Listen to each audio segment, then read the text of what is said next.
الحمدللہ رب العالمین والصلاة والسلام علی سید المرسلین اما بعد فاعوذ باللہ من الشیطان الرجیم بسم اللہ الرحمن الرحیم۔ ہمارے چینل کے معزز سامعین و ناظرین السلام علیکم۔ معزز سامعین، آج جو وظیفہ میں آپ کے ساتھ شیئر کرنے والی ہوں وہ رجب المرجب کے چاند کا وظیفہ ہے۔ جیسے ہی آپ کو رجب المرجب کا چاند نظر آئے تو یہ وظیفہ کر لیجئے، انشاءاللہ تعالی آپ کے گھر سے لا علاج بیماریاں، جادو جنات ختم ہو جائیں گے، آپ کی ہزاروں حاجتیں، ہزاروں خواہشیں پوری ہوں گی، انشاءاللہ تعالی آپ کا ہر مسئلہ حل ہو جائے گا۔ یہ بڑا فضیلت والا عمل ہے اور وہ وقت بھی بڑا فضیلت والا ہے، آپ اس عمل کو ضرور کیجئے۔ معزز سامعین، رجب المرجب بڑی عظمت والا اور فضیلت والا مہینہ ہے۔ اس ماہ میں نیک اعمال کا اجر بہت زیادہ ہے، کیونکہ یہ ماہ مبارک ان 4 حرمت والے مہینوں میں سے ایک حرمت والا مہینہ ہے۔ جو بندہ اس ماہ مبارک میں نیک اعمال کرتا ہے اسے اس کا اجر و ثواب بہت زیادہ ملتا ہے۔ بزرگان دین فرماتے ہیں کہ رجب بیج بونے کا مہینہ ہے، شعبان المعظم آب پاشی کا اور رمضان المبارک فصل کاٹنے کا مہینہ ہے۔ بعض ہمارے بہن بھائی صرف رمضان المبارک میں خاص اہتمام، عبادات کا خاص اہتمام کرتے ہیں، مگر ہم جب رجب میں عبادات کا بیج نہیں بوئیں گے تو رمضان المبارک میں کیوں کاٹیں گے؟ لہٰذا ابھی سے یعنی رجب المرجب سے عبادات کے لیے کمر بستہ ہو جائیے، ابھی سے عبادات کا آغاز کر دیجئے۔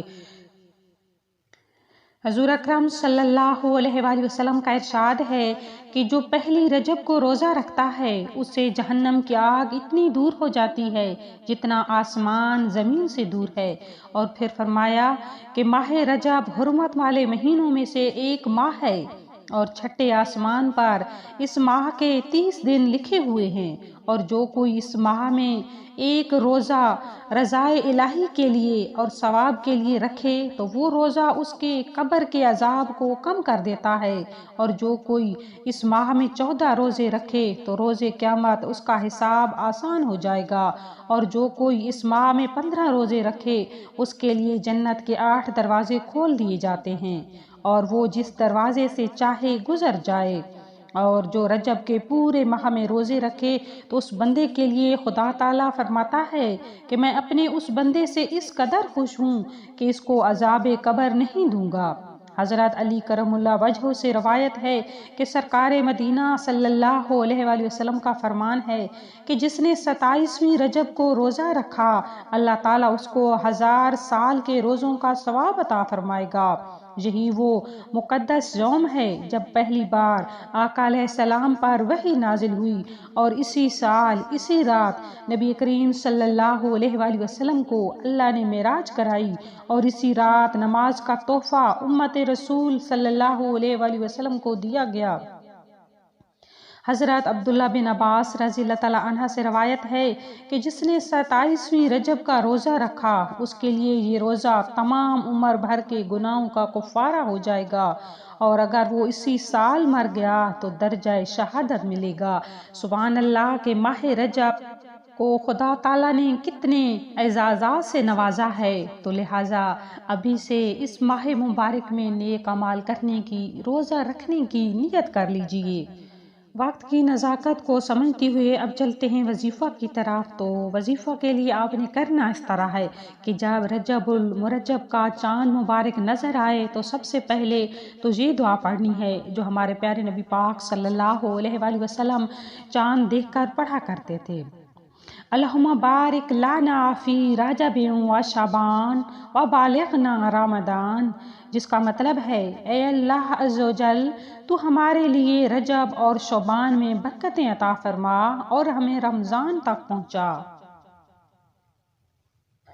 اور اس کے بعد آپ نے 313 مرتبہ اللہ پاک کے یہ 3 نام یا اللہ ہو، یا رزاق ہو، یا غنی ہو، ان ناموں کو پڑھنا ہے۔ ان ناموں کے اول و آخر 11 مرتبہ درود ابراہیمی پڑھ لینا ہے، اور ان ناموں کو اکٹھا پڑھ کر ایک تصور کرنا ہے اور اسے 313 مرتبہ پڑھنا ہے۔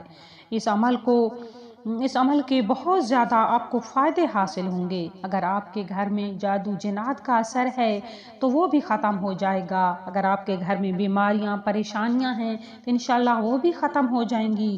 اور جو آپ کو سب سے بڑا فائدہ ہوگا، پورا سال آپ کا گھر رزق سے بھرا رہے گا، آپ کے گھر سے رزق ختم نہیں ہوگا، آپ کا ہر مسئلہ حل ہو جائے گا۔ یہ بڑا لاجواب اور بڑا شاندار وظیفہ ہے۔ آپ نے چاند مبارک کو دیکھ کر اس عمل کو کرنا ہے اور اس کے بعد اللہ کی بارگاہ میں خصوصی طور پر دعا کے لیے ہاتھ اٹھا لینے ہیں، خصوصی دعا کرنی ہے، نہایت اوزاری کے ساتھ دعا کرنی ہے، نہایت یقین کے ساتھ دعا کرنی ہے، اور ہمیں بھی دعاؤں میں یاد رکھنا ہے۔ اس وظیفہ کو خود بھی کیجیے اور صدقہ کی نیت سے دوسروں کے ساتھ بھی شیئر کیجیے۔ اور اسی کے ساتھ ہمیں دیجیے اجازت۔ وآخر دعوانا الحمدللہ رب العالمین۔ اللہ حافظ۔